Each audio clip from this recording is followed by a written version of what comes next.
आज हम माध्यमान प्रमेय की बात करेंगे, जिसमें से एक क्वेश्चन जरूर आता है, जिसमें रोल प्रमेय का हमें टॉपिक भी दे रखा है।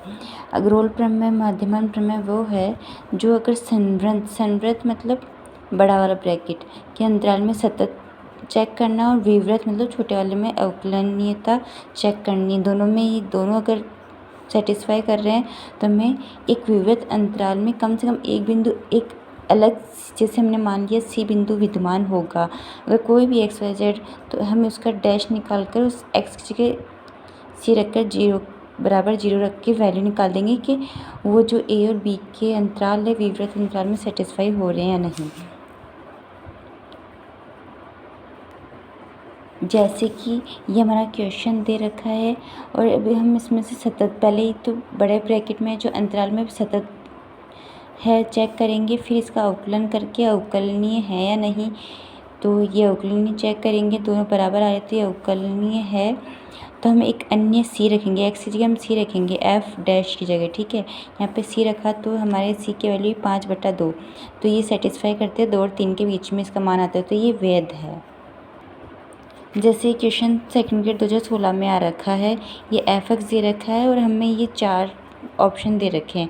उसमें हम पहले सबको सॉल्व करके देखेंगे जो हमारा वैल्यू ये आ रहा है। इसको हम सॉल्व करेंगे तो हमारा एफ एक्स जो है फल सतत होगा, अवकलनीय होगा और सतत अवकलनीय इसलिए होगा क्योंकि ये बहुपद के रूप में हमेशा सतत और अवकलनीय होता है। हम जो फर्स्ट बिंदु से चेक करेंगे, हम x बराबर 0 रखेंगे तो हमें इस बराबर नहीं आ रहा होता है और बाकी इसमें ये बराबर आ रहा है। देखो ये वो चेक करेंगे तो ये आ जाएगा, ठीक है। अब हम देखेंगे रोल प्रमेय का अन्य रूप, उसमें हमें ये एक a प्लस एच करना है, ठीक है।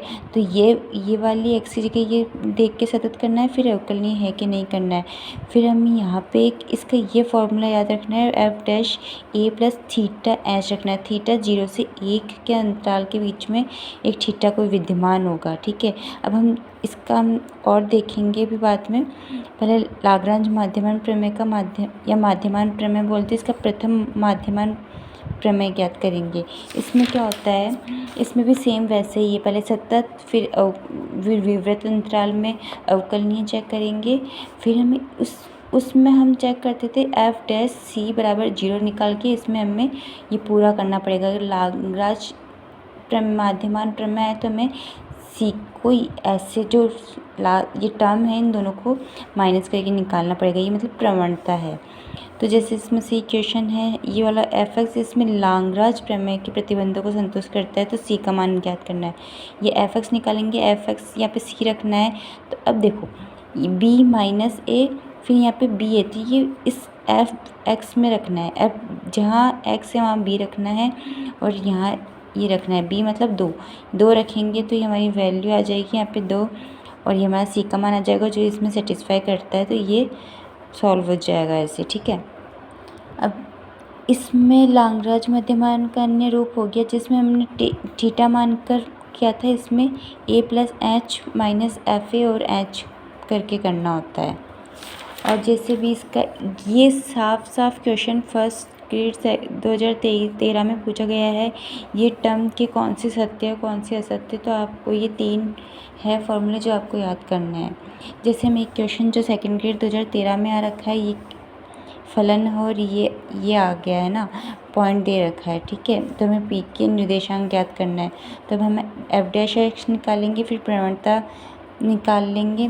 प्रवणता कैसे निकाली जाती है आपको बताया दिया, बी माइनस ए करके, ठीक है। फिर हमारी प्रवणता आ गई, तब अभी हमारी ये प्रवणता को बराबर रख देंगे इसमें, ताकि हम सी का वैल्यू निकाल दें। सी की वैल्यू निकाल देंगे तो सी की वैल्यू हम एफ एक्स में रखेंगे यहाँ पे, ठीक है। यहाँ पे इसको सॉल्व करेंगे एफ एक्स को, तो ये हमारे बिंदु आ जाएंगे प्लस माइनस में 1/2, ठीक है। तो ये 9/4 और 1/2 और ये ऐसे आ जाएगा। अब इसमें हम देखेंगे राशियों में परिवर्तन की दर हमें पता है डेल निकालना होता है, तो हमें ये एक फॉर्मूला है, इससे याद करना पड़ेगा। अब इसकी जैसे ये क्वेश्चन है, तो मैं x का मान 2 से 1.99 तक परिवर्तित करना है, ठीक है।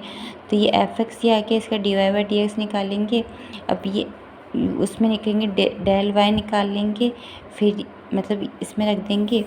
फिर डेल एक्स कैसे निकाल लेंगे, एक्स प्लस डेल एक्स होता है डेल वाई, ठीक है। तो ये हमें कहाँ से कहाँ तक तो लास्ट की वैल्यू को रखना है। एक्स की हमें दे रखी है 2 से, तो प्रथम मान और लास्ट का मान रखना है, ऐसे करके हमारी पास ये आ जाएगा और हमें इसकी जगह वैल्यू रख देनी है और ये हमारा आंसर आ जाएगा। और ये कुछ फॉर्मूला जो सीधा सीधा निरपेक्ष त्रुटि डेल वाई होता है, सापेक्ष डेल वाई बाय वाई होता है, प्रतिशत त्रुटि होती है del y by y into 100, ऐसे हम एक्स के सापेक्ष निकाल लेंगे। जैसे ये वाला क्वेश्चन दे रखा है, एक घन की भुजा की लंबाई में त्रुटि 5% है, तब आयतन में प्रतिशत त्रुटि कितनी होगी, ठीक है। तो हम इसमें सबसे शॉर्ट मेथड देख लेते हैं। ये हमारा आयतन हो गया, इसका डी वाई बाई निकालेंगे एक्स, ठीक है, हम निकालेंगे। फिर हम इस फॉर्मूला का यूज़ करेंगे। अब हमें पता है यहाँ पे इस d v by d x का फॉर्मूला डेल एक्स ऐसा का ऐसा। फिर हमें पता है कि हम इसको प्रतिशत में निकालने के लिए हमें इंटू करना पड़ेगा 100 से, तो 100 से इंटू किया। अब हमें पता है कि इसका हमें दे रखी है कि त्रुटि प्रतिशत 5% है, मतलब प्रतिशत त्रुटि मतलब del x by x into 100 दे रखा है 5%। तो ये del x upon x by 100 दे रखा है 5% और हमारी त्रुटि आ जाएगी। Thank you. अब नेक्स्ट टॉपिक पढ़ेंगे हम कल। Thank you.